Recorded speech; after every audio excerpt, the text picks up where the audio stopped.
179వ దినము. కుటుంబ బలిపీఠము. జూన్ 27. గుమ్మములారా, మీ తలలు పైకెత్తికొనుడి. మహిమగల రాజు ప్రవేశించినట్లు పురాతనమైన తలుపులారా, మిమ్మును లేవనెత్తికొనుడి. మహిమగల ఈ రాజు ఎవడు? బలశౌర్యములుగల యెహోవా, యుద్ధశూరుడైన యెహోవా. గుమ్మములారా, మీ తలలు పైకెత్తికొనుడి. పురాతనమైన తలుపులారా, మహిమగల రాజు ప్రవేశించినట్లు మిమ్మును లేవనెత్తికొనుడి. మహిమగల ఈ రాజు ఎవడు? సైన్యములకధిపతియగు యెహోవాయే. ఆయనే ఈ మహిమగల రాజు. కీర్తన 24, 7-10. పునరుద్ధానపు ఉదయమున ఆయన రోమా ప్రభుత్వపు ముద్రను జయించాడు. ఆయన యోసేపు సమాధిని జయించాడు. ఆయన ఆ ముద్రను తెరిచి కుళ్ళును ఆయన జయించాడు. విజయోత్సవముతో ఆయన తిరిగి లేచాడు.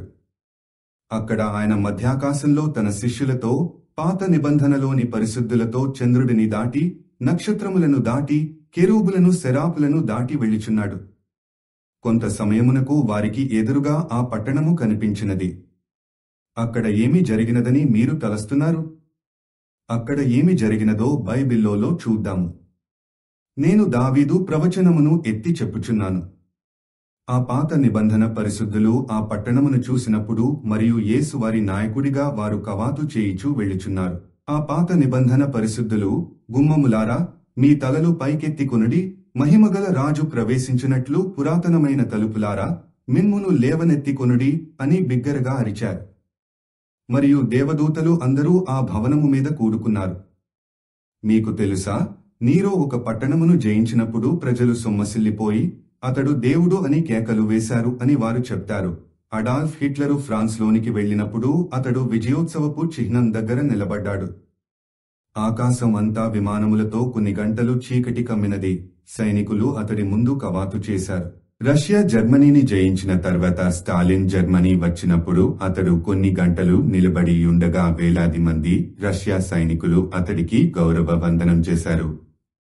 ఓ, అది ఖచ్చితంగా గొప్ప కార్యం.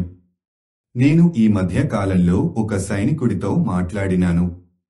అతడు ఈ విధంగా చెప్పాడు, బిల్లీ, నేను అనేక సంవత్సరాలు యుద్ధం చేశాను.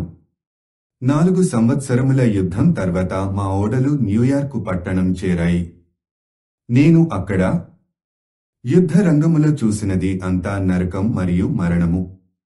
కొంతమంది సైనికులు అంగహీనులు అయ్యారు. కొంతమందికి కాళ్లు లేవు, కొందరికి చేతులు పోయాయి. వారు మమ్ములనందరినీ ఓడలోనికి ఎక్కించారు. అతడు కొనసాగించాడు, నేను అక్కడ స్టాట్యూ ఆఫ్ లిబర్టీ ప్రతిమను చూడగానే నేను ఆమె రెక్కల క్రిందకు వెళ్తున్నాను అని గ్రహించాను.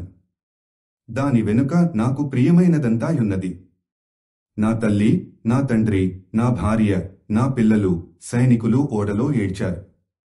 4 సంవత్సరములు యుద్ధం చేసిన తర్వాత ఇంటికి తిరిగి వచ్చుటను బట్టి ఒక సైనికుడు ఆ విధంగా స్పందించినట్లయితే, మనము మన చివరి యుద్ధంలో పోరాడి దానిని జయించి ఆ పాత సిలువ క్రిందకు వెళ్ళినప్పుడు అది ఎలా ఉంటుంది? ఓ, అది ఎంత గొప్ప సమయము!